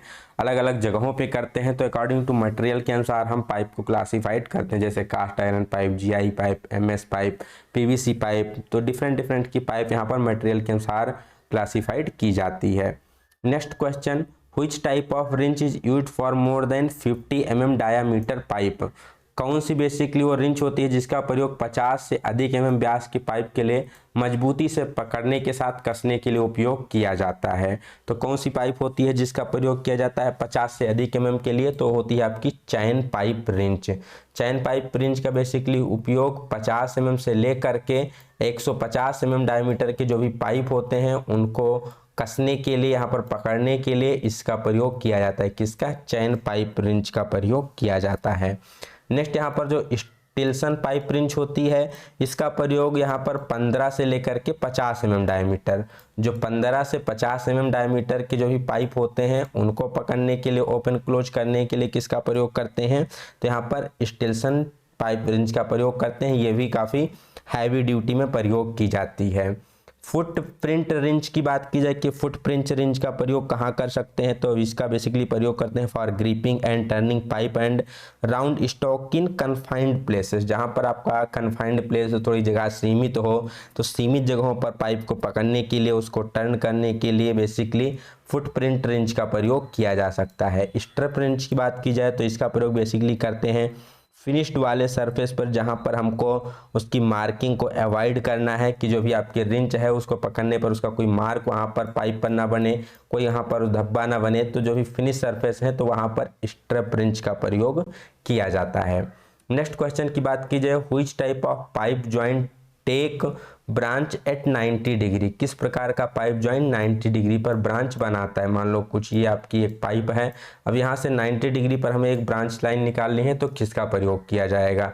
तो यहाँ पर बेसिकली प्रयोग किया जाता है टी का। ठीक है, जो आपका टी ब्रांच होता है इसका प्रयोग हम 90 डिग्री पर पाइप लाइन निकालने के लिए करते हैं। कपलिंग बेसिकली आपकी ज्वाइनिंग के लिए प्रयोग की जाती है। आपकी जो इसेंट्रिक रिड्यूसर है, कंसेंट्रिक रिड्यूसर है, ये दो डिफरेंट डायमीटर के पाइप को जोड़ने के लिए बेसिकली प्रयोग किए जाते हैं, जिनका डायमीटर क्या होता है, अलग अलग है। जो आपका कंसेंट्रिक रिड्यूसर, इसेंट्रिक रिड्यूसर है, इन दोनों का ही बेसिकली काम होता है तो डिफरेंट प्रकार की पाइपों को जोड़ना। अब जो कंसेंट्रिक है बेसिकली इसका प्रयोग हम करते हैं कहाँ पर? इसका मैक्सिमम प्रयोग किया जाता है वर्टिकल में, और जो आपकी इसेंट्रिक है इसका प्रयोग हॉरिजॉन्टल में आपका किया जाता है। नेक्स्ट क्वेश्चन की बात की जाए, what is the name of the pipe symbol. यहाँ पर आपको एक पाइप का सिंबल दिखाया गया है, ये क्या है आपसे क्वेश्चन में पूछा गया है। तो ये बेसिकली क्या है? रिड्यूसर कंसेंट्रिक, ये कंसेंट्रिक रिड्यूसर है। कंसेंट्रिक का मतलब क्या हुआ? दोनों का जो यहाँ पर आपका क्या है, एक्सिस है वो एक ही है। ये है आपकी एक पाइप, ये है दूसरी पाइप, दोनों क्या है, सेम एक्सिस में है, तो ये क्या हो गई, कंसेंट्रिक हो गई। सेम यहाँ पर आपका उनका सेंटर है। अब बेसिकली एक बड़ा डायमीटर होगा, एक छोटा डायमीटर होगा, तो यहाँ पर आपको दिखाया गया है घटते हुए। ठीक है, तो ये हो गया आपका रिड्यूसर, तो ये हो गया आपका कंसेंट्रिक रिड्यूसर। इसे आपके रिलेटेड और कई सारे यहाँ पर सिंबल आपके एग्जाम में पूछ लिए जाते हैं, वो यहाँ पर आपको दिखाया गया है। जैसे 90 डिग्री का जो बेंड है उसको कुछ इस प्रकार के सिंबल के द्वारा दिखाते हैं। 45 डिग्री का जो बेंड है उसका सिंबल यहाँ पर दिखाया गया है। आपका क्रॉस है तो क्रॉस को हम क्रॉस करके दिखाते हैं। ठीक है, नेक्स्ट आपका 90 डिग्री का जो एल्बो होता है, 90 डिग्री का यहाँ पर जो एल्बो है उसको हम कुछ इस प्रकार से दिखाते हैं। 90 डिग्री का जो बेंड है वो तो यहाँ पर आपका ऊपर ये में दिखाया गया है, और 90 डिग्री का जो एल्बो है वहाँ यहाँ पर दिखाया गया है। 45 डिग्री का जो एल्बो है उसको यहाँ पर दिखाया गया है। बेसिकली यहाँ पर आपको ध्यान क्या रखना है, जो बेंड है, बेंड में आपका क्या है, एक रेडियस पर बेंड है। अगर आपको बेंड देखो 90 डिग्री का तो क्या है, आपका एक रेडियस पर है। ठीक है, और अगर यही आप एल्बो की बात को 90 डिग्री पर, तो रेडियस ना होके क्या है, वो एक शार्प कॉर्नर पे कुछ ऐसा है, फिर आपका एक शार्प कॉर्नर टाइप है। सेम आपका जो 45 डिग्री का बेंड है ये क्या है, एक रेडियस में है, जबकि यहाँ पर क्या है, एक शार्प कॉर्नर पे है। दो डिफरेंट लाइनें हैं। यहाँ पर आपको टी दिखाया गया है, टी का मतलब एक 90 डिग्री पर ब्रांच लाइन। रिड्यूसर कंसेंट्रिक जो यहाँ पर ऊपर आपको क्वेश्चन में पूछा गया था। यूनियन स्क्रूड, ये काफ़ी ज़्यादा आपसे एग्जाम में पूछा जाता है। स्क्रूड यूनियन का यहाँ पर आपको सिंबल कई बार एग्जाम में पूछा गया है। देन प्लग और कैप, जिसका प्रयोग पाइपलाइन को बंद करने के लिए, क्लोज करने के लिए प्रयोग करते हैं। देन हो गया आपका जॉइंट या सॉकेट, जो कि सबसे लास्ट में यहाँ पर दिखाया गया है। तो आशा करते हैं ये सारे आपको समझ में आए होंगे। इनसे रिलेटेड कोई एक ना एक सिंबल आपको हर एक एग्जाम में पूछा जाता है। What is the type of visual pipe inspection at 30 degree angle between plane and vision of surface. तो दृष्टि और सतह के विमान के बीच 30 डिग्री कोण पर दृश्य पाइप निरीक्षण किस प्रकार का निरीक्षण होता है। तो बेसिकली ये एक आपका क्या होता है, डायरेक्ट विजुअल टेस्टिंग होती है। 30 डिग्री पर यहाँ पर हम टेस्टिंग करते हैं इसकी, इसको क्या कहते हैं, हम डायरेक्ट विजुअल टेस्टिंग के नाम से जानते हैं। नेक्स्ट क्वेश्चन की बात की जाए, which valve is used to permit fluid flow in one direction only. केवल एक दिशा में प्रवाह की अनुमति देने के लिए किस वाल्व का प्रयोग किया जा सकता है। तो यहाँ पर किस वाल्व का प्रयोग करते हैं, तो इसे हम कहते हैं नॉन रिटर्न वाल्व, एक ही दिशा में फ्लो करने के लिए, ठीक है। तो इसे हम क्या कहते हैं, नॉन रिटर्न वाल्व। इसका दूसरा नाम भी आपसे एग्जाम में पूछा जा सकता है, तो इसे हम नॉन रिटर्न वाल्व या फिर चेक वाल्व के नाम से जानते हैं। और वाल्व बेसिकली जो होते हैं, वाल्व किस मटेरियल के बने होते हैं, तो कास्ट आयरन, ब्रास, ब्रोंज या प्लास्टिक के यहाँ पर वाल्व बनाए जाते हैं। तो नॉन रिटर्न वाल्व का काम क्या होता है, ये मान लो आपकी कोई पाइपलाइन है, तो यहाँ पर फ्लो क्या होगा आपका, केवल एक ही डायरेक्शन में होगा, केवल इसी डायरेक्शन में होगा, ठीक है। फिर इसको यहाँ पर आपका दूसरे रिवर्स डायरेक्शन में नहीं जाएगा, ठीक है। तो इसीलिए हम क्या कहते हैं इसे नॉन रिटर्न वाल्व, ये रिटर्न की अनुमति नहीं देता है, ठीक है, चेक वाल्व के नाम से जानते हैं, ठीक। यहाँ पर नीडल वाल्व पूछा जाए तो ऊपर हमने डिस्कस किया था कहाँ पर प्रयोग करते हैं, तो इसे फाइन कंट्रोल के लिए बेसिकली जहाँ पर हमें काफ़ी फाइन, काफ़ी सूक्ष्म नियंत्रण करना होता है, वहाँ पर नीडल वाल्व का प्रयोग करते हैं। प्रेशर रेगुलेटर उसके नाम से ही स्पष्ट है, जहाँ पर आपको प्रेशर को कंट्रोल करना हो, प्रेशर को रेगुलेट करना हो, तो यहाँ पर प्रेशर रेगुलेटर वाल्व का प्रयोग किया जा सकता है। नेक्स्ट यहाँ पर आपको एक पाइप कटर दिखाया गया है, पाइप कटर में भाग एक्स जो चिन्हित है उसका नाम पूछा गया है। तो जहाँ पर एक्स आपको पूछा गया है इसे हम क्या कहते हैं, एक्स वाले का नाम है कटर व्हील, ठीक है। जो आपका ये व्हील यहाँ पर दिखाया गया है इसे क्या कहते हैं, कटर व्हील। दो यहाँ पर आपके जो यहाँ पर आपके ये दिखाए गए हैं इसे हम कहते हैं गाइडिंग रोलर, इसे हम क्या कहते हैं, गाइड रोलर के नाम से जानते हैं। नेक्स्ट यहाँ पर आपका ये क्या है, ये आपका बेसिकली क्या है, एडजस्टिंग स्क्रू है, और ये आपका क्या हो गया, हैंडल हो गया, जिसकी सहायता से उसे हम ओपन और क्लोज कर सकते हैं। चलते हैं नेक्स्ट क्वेश्चन की तरफ। यहाँ पर आपको एक पाइप रिंच दिखाई गई है और एक्स से चिन्हित पार्ट को पूछा गया है। तो एक्स बेसिकली क्या है, तो एक्स यहाँ पर है एडजस्टिंग नट, एक्स क्या है, एडजस्टिंग नट है, जिसकी सहायता से हम क्या कर सकते हैं, इसके साइज को एडजस्ट करते हैं। ये हमारा मूवेल जा है जो कि क्या होता है, इससे हम साइड को कम या ज़्यादा कर सकते हैं। पिवेट हो गया, और यहाँ पर आपकी स्प्रिंग लगी होती है, यहाँ पर आपका पिवेट होता है, ठीक है। इस मूवेबल जा है, और ये आपका क्या है, एडजस्टिंग स्क्रू है, जिससे हम क्या कर सकते हैं, इसके नट के साइज को, रिंच के साइज को कम या ज़्यादा कर सकते हैं। यही आपका बेसिकली स्टिल्सन रिंच होता है, 15 से 50 mm डायमीटर की, जो आपको होल्ड करने के लिए। Next question, which valve is used to control flow and is only kept in either open और क्लोज पोजीशन। पाइप के प्रवाह को नियंत्रित करने के लिए किस वाल्व का उपयोग करते हैं, जिसे या तो हम ओपन कर सकते हैं या फिर बंद रख सकते हैं। आइदर क्लोज कंडीशन में होगा, आइदर ओपन कंडीशन में होगा, इस प्रकार का कौन सा वाल्व होता है। तो इसका क्या नाम हो जाएगा, ये होता है आपका गेट वाल्व। जिससे गेट आपका काम क्या होता है, गेट या तो आपका ओपन है या फिर गेट क्या है, क्लोज है। ओपन है तो आपका फ्लो को अलाउ करेगा, क्लोज है तो आपका फ्लो को अलाउ नहीं करेगा। नेक्स्ट क्वेश्चन की बात की जाए तो नेक्स्ट यहाँ पर पूछा गया है, which standard fitting is used for joining pipeline of different diameter. तो विभिन्न डायमीटर के पाइपों को जोड़ने के लिए किसका प्रयोग किया जाता है। तो ऊपर ही हमने डिस्कस किया था किसका प्रयोग करते हैं, रिड्यूसर का प्रयोग करते हैं। तो डिफरेंट डायमीटर की जो पाइपलाइन होती हैं इसको जोड़ने के लिए किसका प्रयोग किया जाता है, तो इसको जोड़ने के लिए रिड्यूसर का प्रयोग किया जाता है। नेक्स्ट क्वेश्चन में यहाँ पर पूछा गया है, what is cause of water dripping from the tap even after close. हमने ऊपर ही चर्चा किया था जितने भी यहाँ टैप के दोष होते हैं कि बंद होने के बाद भी नल से पानी टपकने का क्या कारण होता है। तो बहुत ही सिंपल सा है, इसका कारण क्या हो जाएगा आप लोग भी बता सकते हैं।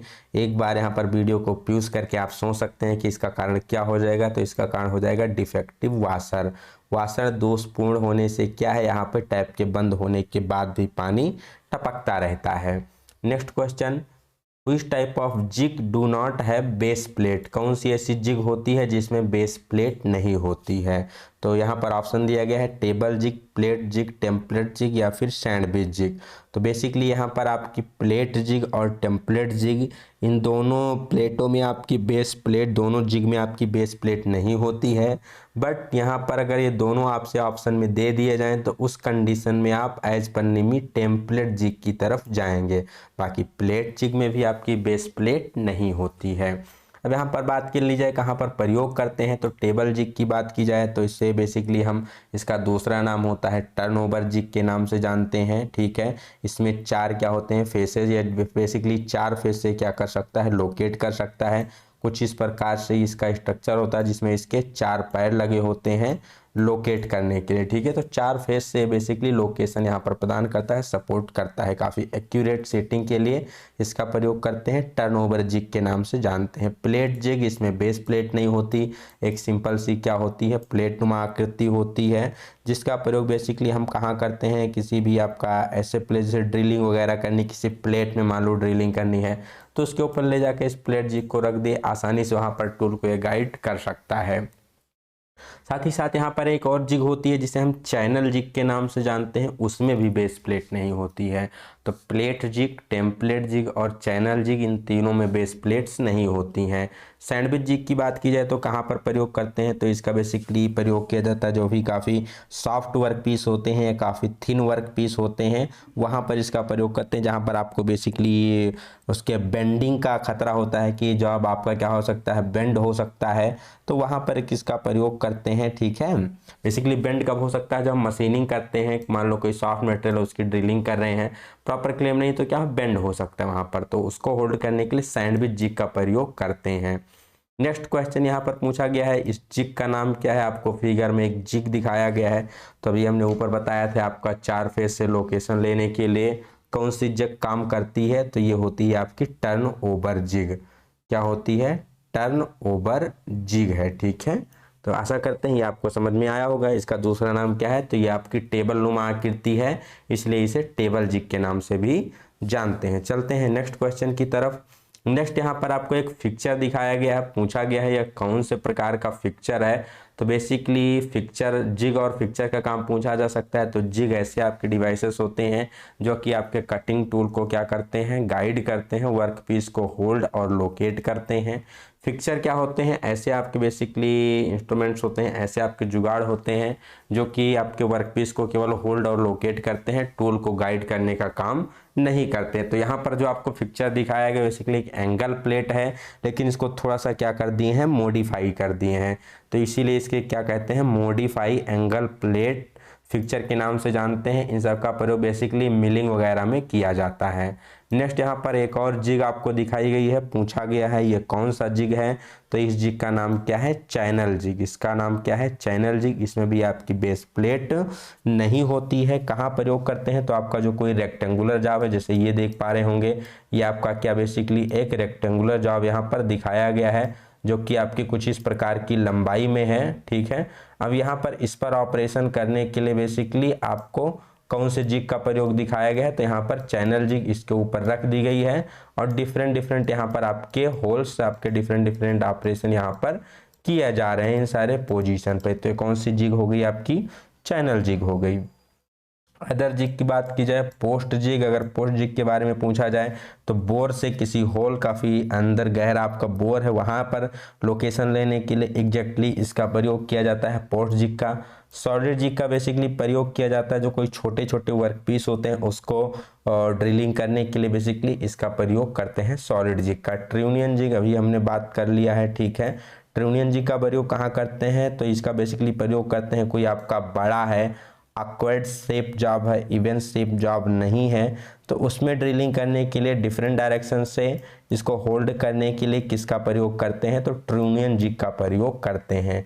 तो एक वर्ड याद रखना है, लार्ज एंड अवकेड सरफेस। बेसिकली जो आपका अनियमित सतह होती है और बड़ी सतह होती है तो वहां पर इसका प्रयोग किया जाता है। Next question, what is the purpose of setting block used in fixture. Fixture में उपयोग किए जाने वाले सेटिंग ब्लॉक का क्या उद्देश्य होता है, सेटिंग ब्लॉक को क्यों प्रयोग करते हैं, तो सेटिंग ब्लॉक का प्रयोग किया जाता है जो भी आपका बैलेंसिंग वर्क है उसके लिए। So position the fixture and workpiece related to cutter, cutter से संबंधित स्थिरता और काम की स्थिति के लिए जो भी आपका फिक्चर है उसको पोजीशन करने के लिए, कटर के रिलेशन में उसको बैलेंस करने के लिए यहाँ पर बैलेंसिंग बेट का प्रयोग किया जाता है मिलिंग मशीन पर। Which device hold support locate and also guide the cutting tool for operation, कौन सा उपकरण है जो कि क्या कर सकता है, कटिंग टूल को पकड़ता है, सपोर्ट करता है, लोकेट और साथ साथ गाइड करता है। तो आपका क्या हो जाता है, जिग हो जाता है। और फिक्चर हमारा क्या करता है, गाइडिंग का काम नहीं करता, तो गाइड हटा दो, बाकी सब क्या है यहाँ पर आपका फिक्चर का भी काम होता है, बट जिग क्या कर सकता है, उसके साथ साथ गाइड भी करता है। नेक्स्ट क्वेश्चन यहाँ पर आपको एक क्लैंप दिखाया गया, पूछा गया है ये कौन सा क्लैंप है। तो बेसिकली जितने भी क्लैंप होते हैं इसका प्रयोग कहाँ करते हैं, तो इन सभी का प्रयोग हम करते हैं जो आपके कटिंग फोर्सेस होते हैं उसके रिस्पेक्ट में, जो आपको अच्छे से होल्ड करने के लिए, अच्छे से क्लैंप करने के लिए बेसिकली इन सभी का प्रयोग किया जाता है। तो यहाँ पर कौन सा क्लैंप दिखाया गया, आप ऊपर यहाँ पर देख पा रहे होंगे एक स्क्रू बना है, इसको ओपन क्लोज करने के लिए, तो क्या हो जाएगा, स्क्रू क्लैंप हो जाएगा। नेक्स्ट क्वेश्चन की बात की जाए, which part restrict incorrect loading of component in jig, jig में घटक के गलत लोडिंग को कौन सा हिस्सा प्रतिबंध करता है। तो बेसिकली अगर मान लो कोई इनकरेक्ट लोडिंग हो रही है जिग में, तो उसको वहां पर कौन सा गाइड करता है, तो कौन सा करता है, लोकेटिंग पिन होता है जो कि इनकरेक्ट लोडिंग को क्या करता है, रेस्ट्रिक्ट करता है, तो उसका नाम क्या है, लोकेटिंग पिन होता है। नेक्स्ट क्वेश्चन की बात की जाए, मिलिंग फिक्चर के बेस प्लेट में या निचले जो भाग होते हैं उसमें टेनन्स क्यों प्रोवाइड किए जाते हैं, why tenons are provided at the bottom of base plate of milling fixture.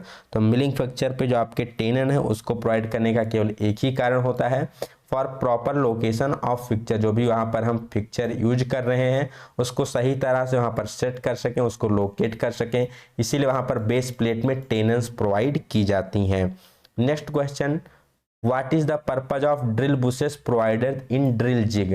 Drill jig में ड्रिल बुशेस का उद्देश्य क्या होता है, ड्रिल बुश को ड्रिल जिग में प्रयोग क्यों किया जाता है, यहाँ पर आपसे क्वेश्चन पूछा गया है। तो इसका काम क्या होता है ड्रिल बुशेस का, तो ड्रिल बुशेस का काम होता है to locate and guide the cutting tool, जो भी आपके कटिंग टूल जैसे ड्रिल रीमर यहाँ पर हम प्रयोग कर रहे हैं तो उसको क्या करता है, लोकेट करता है, साथ ही साथ उसको गाइड भी करता है। नेक्स्ट यहाँ पर आपको फिक्चर दिखाए गए हैं, डिफरेंट आकृति के यहाँ पर फिक्चर्स दिखाए गए हैं, पूछा गया है कि इस फिक्चर का क्या नाम है, तो इसे हम इंडेक्सिंग फिक्चर के नाम से जानते हैं। जब डिफरेंट शेप में आपके डिफरेंट यूज के अनुसार इसको हम प्रयोग कर सकते हैं, इसको हम क्या कहते हैं, इंडेक्सिंग फिक्चर के नाम से जानते हैं। ठीक है, जब भी आपकी मशीनिंग करनी होती है इवन शेप सरफेस की, तो यहाँ पर इसका प्रयोग किया जा सकता है।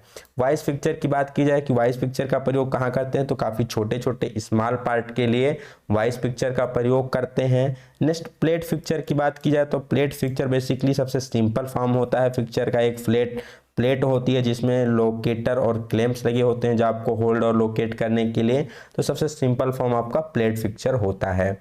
नेक्स्ट यहाँ पर पूछा गया है एल्युमिनियम धातु का रंग कैसा होता है, तो इसका रंग कैसा होता है, व्हाइटिश ग्रे होता है, सबसे आपकी हल्की धातु होती है। ठीक है, सबसे लाइट मेटल कौन सा है, एल्युमिनियम है, सबसे हैवी कौन सा है, तो लेड है।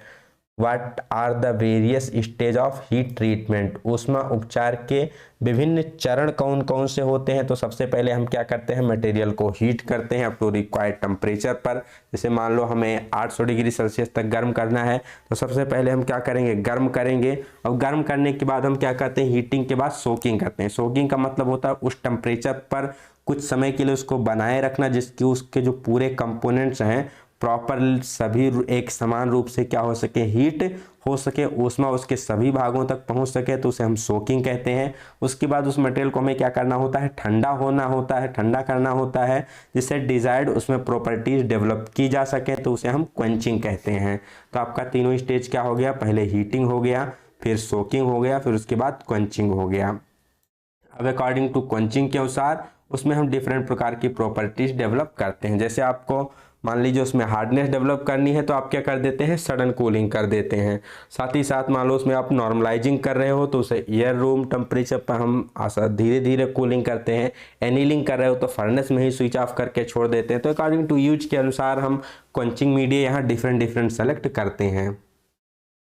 Next, what is the name of structure formed if ये steel is heated for about 723 degree Celsius, उस संरचना का नाम क्या है यदि स्टील को 723 डिग्री सेल्सियस पे गर्म किया जाए।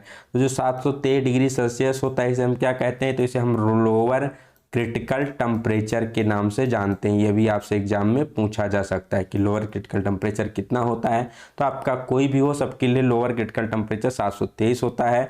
और जो आपका अपर क्रिटिकल टेम्परेचर होता है, ठीक है, अपर क्रिटिकल टेम्परेचर ये आपके कार्बन परसेंटेज पे वेरी करता रहता है। According to carbon percentage upper critical temperature change होता रहता है।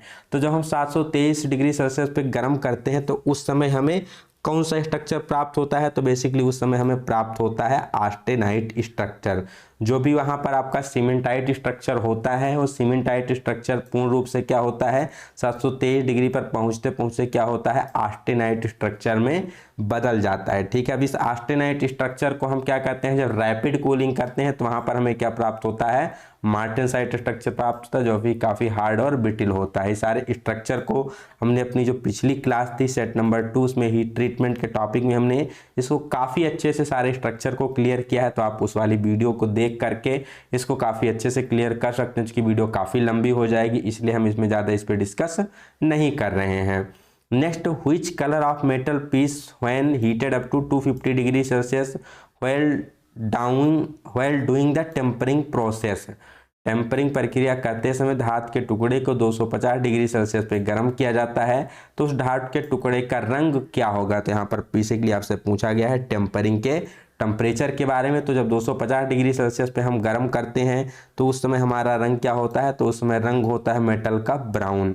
यहाँ पर हमने आपको एक चार्ट दिया है, ठीक है, और चार्ट में डिफरेंट यूज के अनुसार उसके बेसिकली आपके दिखाए गए हैं कि किस मेटल का कहाँ पर बेसिकली प्रयोग करना होता है, कहाँ पर आपका जब हम टेम्परिंग कर रहे होते हैं। तो अकॉर्डिंग टू मटेरियल के अनुसार, अकॉर्डिंग टू यूज के अनुसार ये आपकी चीज़ें वेरी होती रहती हैं। जैसे बात किया जाए आपका टर्निंग टूल, जो भी आपके turning single point cutting tool प्रयोग करते हैं, इसकी टेम्परिंग हम 230 डिग्री सेल्सियस पे करते हैं, उस समय कलर होता है pale straw. Drilling and milling cutters जो होते हैं उसको हम 240 डिग्री सेल्सियस पे टेम्परिंग करते हैं, डार्क स्ट्रॉ कलर होता है मेटल का। टैप एंड शेयर ब्लेड को बेसिकली 250 डिग्री सेल्सियस पर यहाँ पर टेम्परिंग की जाती है और 250 पर टेम्परेचर कितना होता है, ब्राउन होता है, जो कि यहाँ पर क्वेश्चन में पूछा गया है। यहाँ पर हम जो भी टैप्स होते हैं और शेयर ब्लेड होती हैं उसकी टेम्परिंग करते हैं। पंच, रीमर, ट्विस्ट ड्रिल, इसकी बात की जाए तो 260 डिग्री सेल्सियस पे टेम्परिंग की जाती है, रेडिश ब्राउन कलर होता है। रिबेट और स्नेप्स की टेम्परिंग 270 डिग्री सेल्सियस पर की जाती है, ब्रेक पर्पल, यहाँ ब्राउन पर्पल कलर होता है। यहाँ पर जो भी प्रेस टूल होते हैं, कोल्ड चीजल होते हैं, इसकी टेम्परिंग 280 डिग्री पर करते हैं, डार्क पर्पल कलर होता है। Cold set of cutting steel हो गया, इसका 290 पर टेम्परिंग की जाती है, लाइट ब्लू कलर होता है। स्प्रिंग हो गए, स्क्रू ड्राइवर हो गए, इसकी टेम्परिंग 300 डिग्री सेल्सियस पे करते हैं तो उस समय क्या होता है, डार्क ब्लू होता है। 320 पर क्या होता है, बहुत ही ज़्यादा डार्क ब्लू हो जाता है, और 340 पर किया जाए तो वहाँ पर ग्रेइश ब्लू कलर आ जाता है। For toughening without due hardness, basically यहाँ पर हार्डनेस को चेंज किए हुए हमें अगर टफनेस करना होता है तो 450 से 700 डिग्री सेल्सियस पर यहाँ पर कलर का कोई यहाँ पर रोल नहीं होता। तो सबसे ज़्यादा जो यहाँ पर पूछा जाता है ये आपका ड्रिलिंग एंड मिलिंग कटर से पूछा जाता है, जो कि 240 होता है डार्क स्ट्रो पर, या फिर टैप का हो गया आपका 250 ब्राउन पर हो गया, या फिर आपसे यहाँ पर टर्निंग टूल का 230 पर पेल स्ट्रो के बारे में भी पूछ लिया जाता है। तो ये कुछ इंपॉर्टेंट हैं जिससे कि आपको यहाँ पर क्वेश्चन आपके एग्जाम में हर एक एग्जाम में पूछे जाते हैं। तो टेम्परिंग का कलर आपको पता होना चाहिए। चलते हैं अपने नेक्स्ट क्वेश्चन की तरफ। नेक्स्ट क्वेश्चन में क्या पूछा गया है, तो ये थे अपने ट्रेड थ्योरी के क्वेश्चन। और ट्रेड थ्योरी के बाद यहाँ पर आपको वर्कशॉप कैलकुलेशन का क्वेश्चन स्टार्ट होता है। ऊपर वाला भी वर्कशॉप कैलकुलेशन का ही था, बट ये आपके ट्रेड थ्योरी के अंदर भी आते हैं। Next question, which hand book referred for machine of engineer, जो मशीन इंजीनियर होते हैं बेसिकली किस बुक का प्रयोग करते हैं। ऑप्शन है आपका पेरिस, क्यूकिरल, सीआरसी, मार्क स्टैंडर्ड या ऑक्सफोर्ड सबको। तो बेसिकली जो इंजीनियर हो किसका प्रयोग करते हैं, यहाँ पर स्टैंडर्ड बुक का प्रयोग करते हैं, जिसमें मशीन की वो सारी डिटेल्स यहाँ पर होती हैं।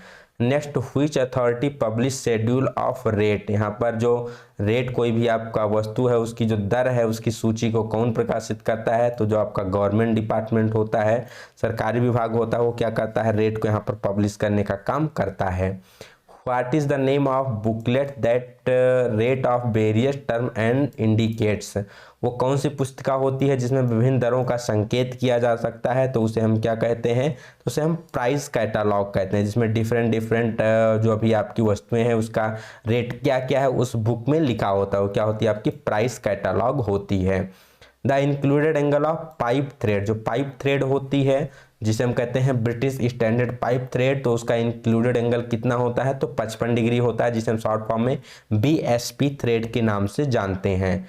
Next question, pipe cutting die is generally, जो पाइप काटने की डाई होती है बेसिकली वो आमतौर पर क्या होती है, कैसे बनी होती है, तो जो पाइप डाई होती है वो दो भागों में डिवाइड होती है, डिवाइडेड इनटू 2 पार्ट्स, जिससे हम क्या कर सकते हैं, इजीली वहां पर पाइप को हम पकड़ सकते हैं, तो इसलिए उसको 2 भाग में डिवाइड करके रखा जाता है। ठीक, नेक्स्ट यहाँ पर आपको ज्वाइंट दिखाए गए हैं, पूछा गया कि इसमें से बट ज्वाइंट का संकेत कौन सा है। ठीक है, तो यहाँ पर बट ज्वाइंट का आपसे संकेत पूछा गया है, ऑप्शन ABCD, तो यहाँ पर जो आपका ऑप्शन नंबर 3 है वो क्या है, यहाँ पर बट ज्वाइंट को दिखा रहा है। ठीक है, यहाँ पर बेसिकली एक प्लेट ये हो गई और एक प्लेट ये हो गई, दोनों क्या कर रहे हैं, इन दोनों को जैसे मान लो एक ये प्लेट हो गई, ठीक है, इसी से सटाकर यहाँ पर दूसरी प्लेट रख दी गई है और फिर इन दोनों को आपस में क्या कर दिया गया है, फिलर मेटल या वेल्डिंग की सहायता से इनको यहाँ पर जोड़ लगा दिया गया है, तो इसे क्या कहते हैं, बट ज्वाइंट कहते हैं। जो यहाँ पर बेसिकली आपका पहला क्वेश्चन, पहला वाला ऑप्शन यहाँ पर देख पा रहे हो, यहाँ पर क्या ज्वाइंट हो रहा है, कॉर्नर दोनों का ज्वाइंट हो रहा है, तो कॉर्नर ज्वाइंट हो जाएगा। यहाँ पर ये क्या है, ये टी के शेप में रखा है दूसरा वाला, तो ये आपका टी ज्वाइंट हो जाएगा। यहाँ पर बात किया जाए तो दोनों के एज को जोड़ रहे हैं, तो ये क्या हो जाएगा, एज ज्वाइंट हो जाएगा। नेक्स्ट क्वेश्चन यहाँ पर लैप ज्वाइंट के बारे में पूछा गया है, तो लैप ज्वाइंट आपका कौन सा हो जाएगा, तो जब हम एक प्लेट के ऊपर क्या करते हैं, दूसरी प्लेट को सटाकर रख देते हैं और यहाँ पर जो ज्वाइंट बनता है इसे हम क्या कहते हैं, लैप ज्वाइंट कहते हैं। तो ये आपका कौन सा हो जाएगा, ऑप्शन नंबर ये सही हो जाएगा। ये पहली प्लेट हो गई, ये दूसरी प्लेट हो गई, यहाँ पर दोनों को ज्वाइंट कर दिया गया, तो क्या हो गया, लैप ज्वाइंट हो गया। ये फिर से आपका क्या हो गया, कॉर्नर ज्वाइंट हो गया, ये टी ज्वाइंट हो गया। ठीक है, ये आपका हो गया आपका एज ज्वाइंट। चलते हैं नेक्स्ट क्वेश्चन की तरफ। This type of section is limited by ये ब्रेक लाइन, ब्रेक लाइन के द्वारा बेसिकली किसको दर्शाया जाता है, यहाँ पर पूछा गया है। तो ब्रेक लाइन के द्वारा बेसिकली हम ब्रेकन आउट सेक्शन को दर्शाते हैं, जो भी आपका टूटा फूटा हुआ हिस्सा होता है उसको हम ब्रोकन आउट सेक्शन के द्वारा, ब्रेक लाइन के द्वारा यहाँ पर दिखाते हैं, या जिसे कट सेक्शन आप कहते हैं। ठीक, next question, object that are symmetric can be shown effectively using the type of section, इस प्रकार के अनुभाग का उपयोग करके सममित वस्तुओं को प्रभावी ढंग से दिखाया जाता है, उसे हम क्या कहते हैं, तो उसे बेसिकली हम कहते हैं हाफ सेक्शन। ठीक है, हाफ सेक्शन के द्वारा बेसिकली हम कोई भी जो सिमेट्रिक आपकी ऑब्जेक्ट है उसको इफेक्टिवली वहां पर चीज़ों को अच्छे से हम हाफ सेक्शन में शो कर सकते हैं। अब यहाँ पर आपके चालू होते हैं एम्प्लॉयबिलिटी स्किल के क्वेश्चन, जो 51 से 75 नंबर के क्वेश्चन हैं, या 50 क्वेश्चन आपकी किसके हैं, तो एम्प्लॉयबिलिटी स्किल से रिलेटेड हैं। पहला क्वेश्चन यहाँ पर इसका, use the correct preposition to complete the sentence, यहाँ पर आपको प्रीपोजिशन का प्रयोग करना है।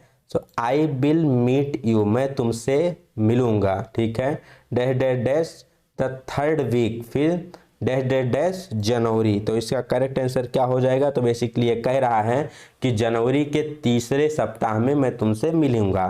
ठीक है, तो I will meet you in the third week, तो यहाँ पर आपका पहले क्या हो जाएगा, पहले यहाँ पर भरा जाएगा, इन भरा जाएगा, in the third week of January, तो यहाँ पर क्या हो जाएगा, दूसरे में ऑफ का प्रयोग होगा, तो पहले इन बाद में ऑफ, तो हो गया ऑप्शन नंबर 4 हो गया, आई विल मीट यू, मैं तुमसे मिलूंगा, इन थर्ड वीक तीसरे सप्ताह में ऑफ जनवरी, जनवरी के तीसरे सप्ताह में मैं तुमसे मिलूंगा।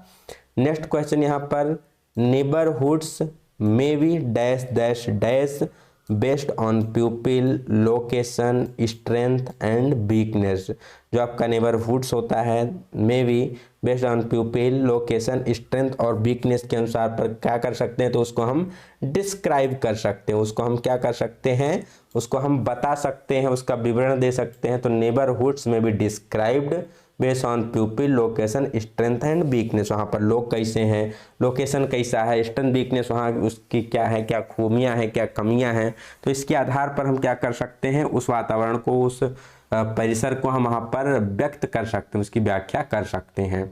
Next question, which one is an action voice verb. तो बेसिकली एक्टिव वॉइस वर्ब, तो यहाँ पर वॉइस दो प्रकार की होती हैं, एक तो हो गया आपका एक्टिव, एक पैसिव। एक्टिव मतलब ज्यों का त्यों आपका डायरेक्ट सेंटेंस कह दिया जाए, ठीक है, और पैसिव वॉइस जो होती है बेसिकली वो किसी दूसरे के द्वारा कही जाती हो, इनडायरेक्ट फॉर्म से अपनी बातों को रखने का काम करता है पैसिव वॉइस। तो यहाँ पर will be informed, will be learned, will be learned वो चीज मतलब सीखी जाएगी, तो एक क्या हो गया आपका पैसिव हो गया। लर्न, लर्न क्या है आपका यहाँ पर एक्टिव वॉइस, सीधा का सीधा ज्यों का त्यों बात बताई गई है, लर्न सीखना, विल बी लर्न सीखा जाएगा, इज लिसन्ड सुना जाएगा, वाज लिसन्ड, तो ये क्या है, ये तीनों आपकी क्या है पैसिव का एग्जाम्पल है, जबकि ऑप्शन बी आपका एक्टिव का एग्जाम्पल है। एक्टिव वॉइस में बेसिकली आपका क्या है, ये जैसे जो पैसिव वॉइस है उसमें आपका हमेशा थर्ड फॉर्म होगा, उसके साथ आपकी कोई ना कोई आपकी यहाँ पर जो हेल्पिंग वर्ब होगी वो लगी होगी, और एक्टिव वर्ब में आपका ये जरूरी नहीं है, ठीक है। एक्टिव वर्ब में आपकी थर्ड फॉर्म कब आ सकती है, जैसे आपका प्रेजेंट है तो जब प्रेजेंट परफेक्ट होगा तो वहां पर आपकी थर्ड फॉर्म आ सकती है, या पास्ट इंडेफिनिट है तो सेकंड फॉर्म आ जाएगी, पास्ट परफेक्ट है तो थर्ड फॉर्म आएगी, नहीं तो आपके सिंगुलर फॉर्म से ही, आपकी फर्स्ट फॉर्म से ही काम चल जाता है। Next, which one is a passive voice verb, यहाँ पर आपको पैसिव पूछा गया है, तो राइट आपका सिंपल है, एक्सप्रेस भी आपका नॉर्मल है, वॉक भी आपका क्या है नॉर्मल, ये तीनों first form of the verb है, तो आपकी क्या है आपकी एक्टिव वॉइस है। वाज रिटन, देखो एक हेल्पिंग वर्ब है, उसके साथ साथ में वर्ब की थर्ड फॉर्म प्रयोग की गई है, तो ये क्या है आपकी एक आपकी पैसिव वर्ब है, पैसिव वॉइस वर्ब को यहाँ पर दिखाया गया है। Next question, find fill up the blanks with suitable words so as to become a meaningful sentence. यहाँ पर आपको फिलअप करना है जिससे कि इस सेंटेंस को एक मीनिंगफुल सेंटेंस बनाया जा सके। Tell us about a difficult situation you have, आप एक डिफिकल्ट सिचुएशन के बारे में बताओ जो कि आपने क्या किया होगा, तो आपने सिचुएशन को क्या कहते हैं हम फेस करते हैं, and how you to come out it, तो उससे हम क्या करते हैं फिर बाहर आते हैं। तो ये बेसिकली कह रहा है आप किसी ऐसे एक डिफिकल्ट सिचुएशन के बारे में बताओ जिसको आपने फेस किया हो और आप उससे बाहर कैसे निकले। तो यहाँ पर सबसे पहले आ जाएगा situation you have faced, then and you manage to come out it, तो इसका बेसिकली अगर उत्तर बात किया जाए कि इसका उत्तर क्या हो जाएगा, तो फेस्ड एंड मैनेज, तो ये मिल जाता है हमको ऑप्शन नंबर 4 में। तो पहले हम क्या भरेंगे, फेस भरेंगे, tell us about a difficult situation that you have face, जो आपने आप क्या किया बेसिकली फेस किया है, and how you manage to come out of it, और आप कैसे इससे बाहर आए। नेक्स्ट यहाँ पर मिसकम्युनिकेशन कैन लीड टू, जो गलत संवाद होता है वो आपको किसकी तरफ ले जाता है, उसके क्या आपके बेसिकली इफेक्ट हो सकते हैं। तो गलत संवाद मिसकम्युनिकेशन से क्या हो सकता है, मिसअंडरस्टैंडिंग पैदा हो सकती है, गलत फहमी पैदा हो सकती है, ठीक है। तो इसका करेक्ट आंसर क्या हो जाएगा, गलत फहमी पैदा करना, जो मिसकम्युनिकेशन है गलत संवाद है। गलत संवाद से कभी आपके संबंध अच्छे नहीं हो सकते, योजना सफल नहीं हो सकती, आपको अच्छे परिणाम नहीं मिल सकते। हमेशा क्या होता है, गलत संवाद से गलत फहमी पैदा होती है। Next question, what is required for effective communication, यहाँ पर प्रभावी संवाद इफेक्टिव कम्युनिकेशन के लिए क्या आवश्यक है, क्या चीजें होनी चाहिए। कीप लिसनिंग, सुनते रहो, कीप टॉकिंग, बोलते रहो, लिसन एंड टॉक केयरफुली या लिसन केयरफुली, तो इसका करेक्ट आंसर हो जाएगा listen and talk carefully. Effective communication के लिए क्या होना चाहिए, सबसे पहले आप तो दूसरे को ध्यान से सुनो और फिर आपसे ध्यान से उससे बातें करो, ठीक है। तो दोनों जरूरी है। कम्युनिकेशन कब होगा इफेक्टिव, जब हम सामने वाली की बात को सुनेंगे और उस पर अपनी प्रतिक्रिया भी देंगे। केवल सुनते रहने से या केवल बोलते रहने से, ठीक है, कम्युनिकेशन इफेक्टिव नहीं होता, वो क्या हो जाएगा, वन वे कम्युनिकेशन हो जाएगा। यदि हम केवल सुनते रहते हैं तो वो भी क्या है, वन वे कम्युनिकेशन है, केवल हम बोलते रहते हैं तो वो भी क्या है, वन वे कम्युनिकेशन है। तो लिसनिंग एंड टॉकिंग केयरफुली, तो ये क्या हो जाएगा, टू वे कम्युनिकेशन हो जाएगा। जैसे अभी आप वीडियो को देख रहे हैं, हम क्या हैं बोल रहे हैं, तो हम कंटिन्यूअस बोल रहे हैं, आप कंटिन्यूअस उसको सुन पा रहे हैं, ठीक है। आप उस पर अपनी कोई प्रतिक्रिया नहीं दे रहे हैं, तो ये क्या है, आपका वन वे कम्युनिकेशन है। अब वही जब क्लासेस लाइव चलती हैं तो उस पर आप कमेंट सेक्शन में अपनी प्रतिक्रिया देते हैं, तो वहां पर क्या हो जाता है, इफेक्टिव कम्युनिकेशन हो जाता है। इसीलिए आपसे कहा जाता है कि आप कमेंट सेक्शन में अपना फीडबैक जरूर दिया करिए, ठीक है। चलिए बढ़ते हैं नेक्स्ट क्वेश्चन की तरफ। What is stress? स्ट्रेस क्या होता है, तनाव क्या होता है? आनंद की भावना होती है, या आश्चर्य की भावना, या उत्साह की भावना, या निराशा और दुख की भावना? तो ये क्या हो जाएगा, निराशा या दुख की भावना को स्ट्रेस कहते हैं। इसको हमने अपनी पिछले वाली वीडियो में बहुत अच्छे से स्ट्रेस को परिभाषा के साथ, एग्जाम्पल के साथ, उससे कैसे हम ओवरकम कर सकते हैं, माइंडफुलनेस क्या होती है, ये बढ़िया चीज़ें उसको हमने अच्छे से एक्सप्लेन की है। तो एक बार पिछला वाला वीडियो आप जरूर देखिएगा। Next question, when a worker contributes to bring the best output by using the available resources, the worker, जब एक कर्मचारी उपलब्ध संसाधनों का उपयोग करके सर्वोत्तम आउटपुट लाने में योगदान देता है तो क्या होता है, तो उसे हम कहते हैं प्रोडक्टिव कहते हैं। अगर कोई ऐसा आदमी जो अभी रिसोर्सेस उपलब्ध है उसकी सहायता से बेस्ट आउटपुट देने का काम करता है, बेस्ट आउटपुट देने का वहाँ पर प्रयास करता है, योगदान देता है, तो उसे हम क्या कहते हैं, तो उसे हम कहते हैं आपका प्रोडक्टिव। ये क्या है, आपका बेसिकली उत्पादक है, काफ़ी अच्छा व्यक्ति है संस्था के लिए या फिर उस इंडस्ट्री के लिए। Next, communication can play very important role in, जो संवाद होते हैं किस चीज़ में महत्वपूर्ण भूमिका निभाते हैं, हमारे पर्सनल लाइफ में, या हमारे पर्सनल और प्रोफेशनल दोनों लाइफ में, या हमारे प्रोफेशनल लाइफ में, या हमारे फ्यूचर लाइफ में। तो जो आपका कम्युनिकेशन है वो आपका चाहे पर्सनल लाइफ हो चाहे प्रोफेशनल लाइफ हो, व्यक्तिगत जीवन में और व्यावसायिक जीवन में, दोनों प्रकार के जीवन में आपके इफेक्टिव कम्युनिकेशन जरूरी होता है। चाहे आप फैमिली में हो या फिर आप वर्क प्लेस में हो, कम्युनिकेशन आपके लिए बहुत ही जरूरी होता है, चाहे पर्सनल हो या प्रोफेशनल, दोनों लाइफ के लिए जरूरी है। In social media we use dash dash dash to convey our feeling and emotion. तो आप सभी लोगों ने व्हाट्सएप पर क्या भेजी होगी, इमोजी भेजी होगी। जब आप सैड होते हैं तो सैडनेस की इमोजी, हैप्पी होते हैं हैप्पीनेस की इमोजी, रोने की इमोजी, क्राई की इमोजी, लाफ की इमोजी, ठीक है। तो सोशल मीडिया पर हम अपनी भावना और अनुभूति को किसके द्वारा व्यक्त कर सकते हैं, तो वहाँ पर हम इमोजी का प्रयोग करते हैं। इमोजी के द्वारा अपने हम क्या करते हैं, भावनाओं को व्यक्त करते हैं। क्योंकि वहाँ पर हम कोई शारीरिक गतिविधि नहीं कर सकते, आई कॉन्टैक्ट भी नहीं कर सकते, कोई गेस्चर भी नहीं बना सकते, तो ये तीनों क्या हैं आपके गलत हैं। सही क्या हो जाएगा, इमोजी के द्वारा हम अपनी भावनाओं को, अनुभूति को व्यक्त करते हैं। Next, emojis are used according to. Emojis किसके अनुसार प्रयोग की जाती हैं, तो इमोजी हमारे मूड और सिचुएशन के अनुसार प्रयोग की जाती हैं। जिस प्रकार का हमारा मूड होता है, जिस प्रकार की फीलिंग होती है, जैसे हम सिचुएशन में होते हैं उस प्रकार की क्या हम प्रयोग करते हैं, इमोजीज प्रयोग करते हैं। Next question, B use emojis when. हम इमोजीज का उपयोग कब करते हैं, जब हम बोर हो गए हों, या हम अपनी भावनाओं को व्यक्त करने के लिए जब शब्द नहीं होते, या हम आलस आ रहा हो, या हम सोचना नहीं चाहते। तो बेसिकली जब हमारी भावनाओं को व्यक्त करने के लिए हम शब्दों का इस्तेमाल नहीं कर पाते, तो वहाँ पर उस समय हम क्या करते हैं, इमोजीज को भेजते हैं, ठीक है। तो इमोजीज का प्रयोग कब करते हैं, तो word are not enough to express our feeling. जब हमारी भावनाओं को व्यक्त करने के लिए शब्द पर्याप्त नहीं होते, तो उस कंडीशन में हम किसका प्रयोग करते हैं, इमोजीज का प्रयोग करते हैं। तो आप लोग ध्यानपूर्वक इमोजीज का प्रयोग किया करिए, क्योंकि इमोजीज क्या होते हैं, शब्दों से कहीं अधिक चीज़ों को बयां करती हैं, ठीक है। नेक्स्ट क्वेश्चन, ये person's ability to understand and manage emotions properly is called. भावनाओं को ठीक से समझने और प्रतिबंध करने की जो व्यक्ति की क्षमता होती है उसको क्या कहते हैं, तो बेसिकली इसी को हम कहते हैं इमोशनल इंटेलिजेंस, ठीक है। आप अपनी भावनाओं को किस प्रकार से मैनेज कर पाते हैं, किस प्रकार से उसको कंट्रोल करते हैं, किससे वो उससे ओवरकम करते हैं, तो इसी को कहा जाता है इमोशनल इंटेलिजेंस, ठीक है। इमोशनल इंटेलिजेंस इसको कहते हैं। नेक्स्ट क्वेश्चन, ये person with high emotional intelligence has. उच्च इमोशनल इंटेलिजेंस वाले व्यक्ति के पास क्या होता है, फिजिकल स्ट्रेंथ होती है, ईगो होता है, लॉट ऑफ पॉजिटिव क्वालिटी होती है, लॉट ऑफ निगेटिव क्वालिटी होती है। तो ऐसा व्यक्ति जिसके पास इमोशनल इंटेलिजेंस काफ़ी हाई होता है तो उसके पास क्या होगी, लॉट ऑफ पॉजिटिव क्वालिटीज होंगी, उसके पास काफ़ी अधिक सकारात्मक गुण होंगे। Next question, When something good happen to us we feel। जब हमारे साथ कुछ अच्छा होता है तो हम क्या महसूस करते हैं, ठीक है।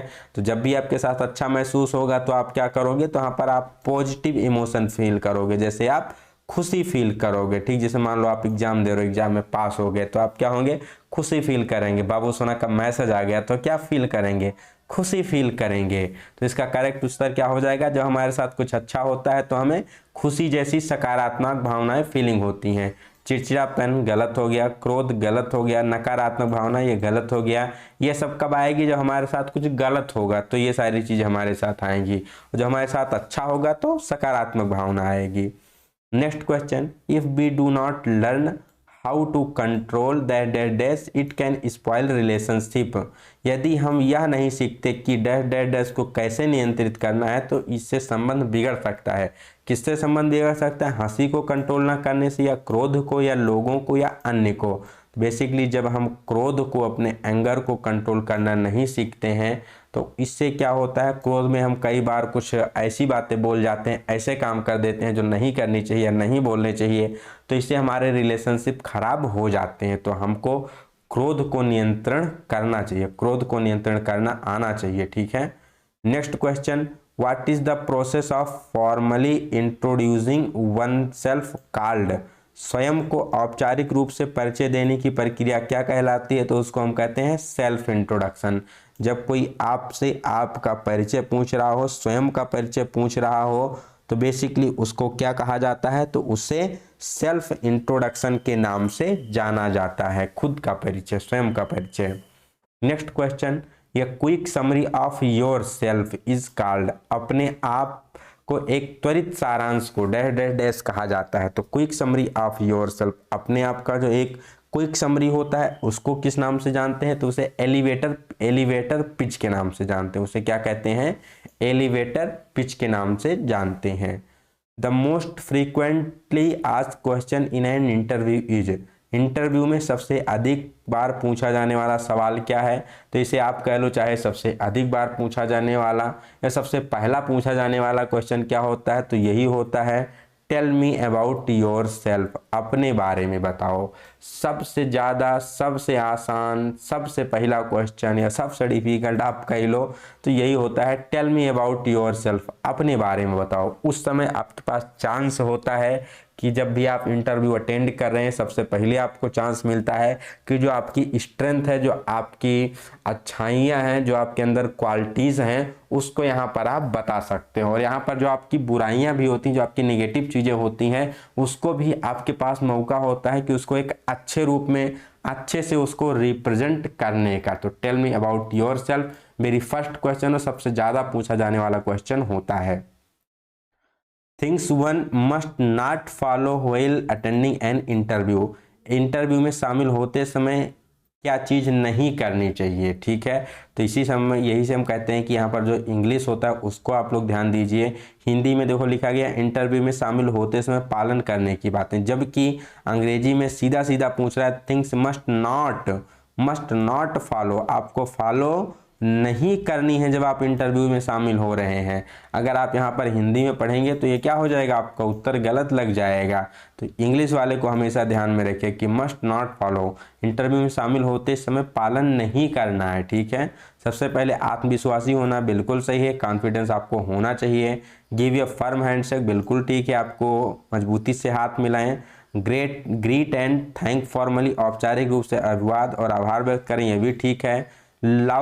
लाफ लाउडली, जोर से हंसे, तो ये चीज़ क्या है आपकी गलत है, बट इस क्वेश्चन का यही करेक्ट आंसर हो जाएगा कि जब आप कहाँ किसी इंटरव्यू में जा रहे हैं अटेंड करने समय, तो वहाँ पर जोर जोर से हंसना नहीं है, तो ये चीज़ क्या है, गलत है। और इस क्वेश्चन का सही आंसर यही हो जाएगा। कॉन्फिडेंट रहिए, मजबूती साथ मिलाइए, ग्रीट करिए लोगों, गुड मॉर्निंग, गुड इवनिंग, जाते समय आते समय थैंक यू बोलिए, बट जोर जोर से हंसना नहीं है। Next question, everything about a person on internet like profile on Facebook, Twitter and Instagram is called। Facebook हो, ट्विटर हो या इंस्टाग्राम पर कोई प्रोफाइल के समान व्यक्ति के बारे में इंटरनेट पे उपलब्ध जो चीज़ें होती हैं उसे हम क्या कहते हैं। तो जो आप इंटरनेट ने अपनी प्रोफाइल बनाते हो, अपने बारे में जो भी बायोडाटा डालते हो, उसे क्या कहते हैं, तो उसे ऑनलाइन प्रोफाइल या डिजिटल फुटप्रिंट कहते हैं, ठीक है। उसे क्या कहा जाता है, ऑनलाइन प्रोफाइल कहते हैं या आपका डिजिटल फुटप्रिंट के नाम से जाना जाता है। Next question, identify the professional networking platform.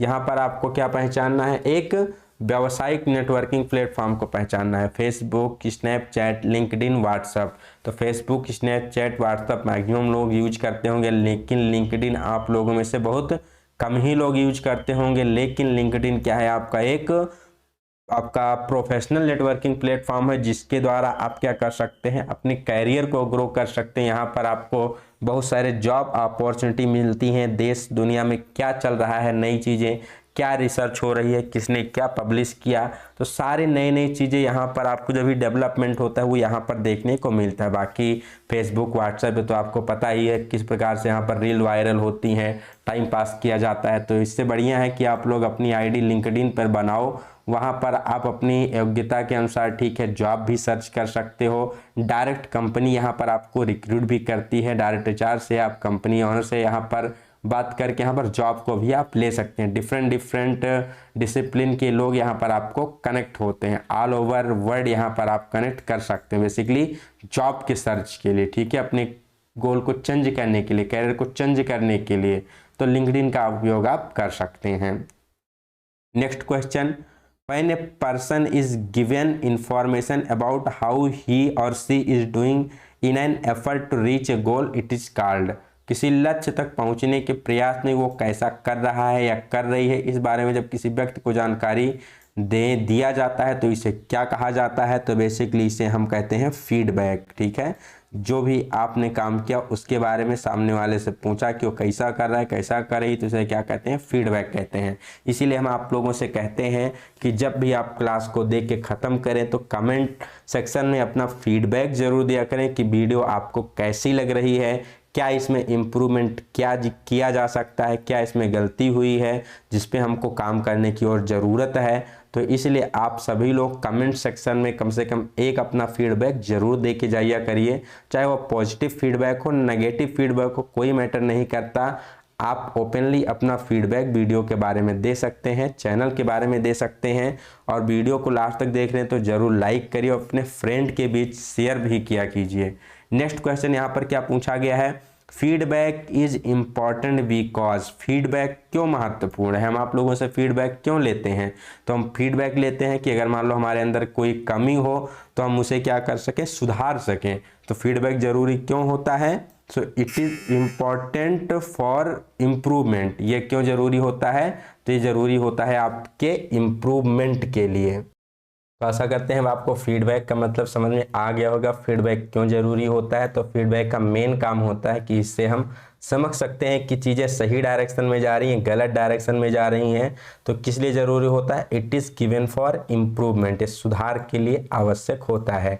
तो इसलिए आप लोग भी कमेंट सेक्शन में अपना फीडबैक जरूर दें, चाहे पॉजिटिव हो, निगेटिव हो, कुछ भी हो। तो आप लोग वीडियो के अंत में कमेंट सेक्शन में अपना फीडबैक जरूर दिया कीजिए। ठीक है, तो ये थी आज की वीडियो जिसमें हमने डिस्कस किए फिटर सेकेंड ईयर सेट 3 के 75 क्वेश्चन को। वीडियो आपको कैसी लगी ज़रूर बताएं और अपने फ्रेंड के बीच शेयर करें। पहली बार चैनल पर विजिट करें तो चैनल को सब्सक्राइब करके बेल आइकन का बटन जरूर दबाएं, जिससे आपको आगे आने वाली वीडियोस की नोटिफिकेशन मिलती रहे। मिलते हैं नेक्स्ट वीडियो में एक नई जानकारी के साथ। Till then have a good day, best of luck.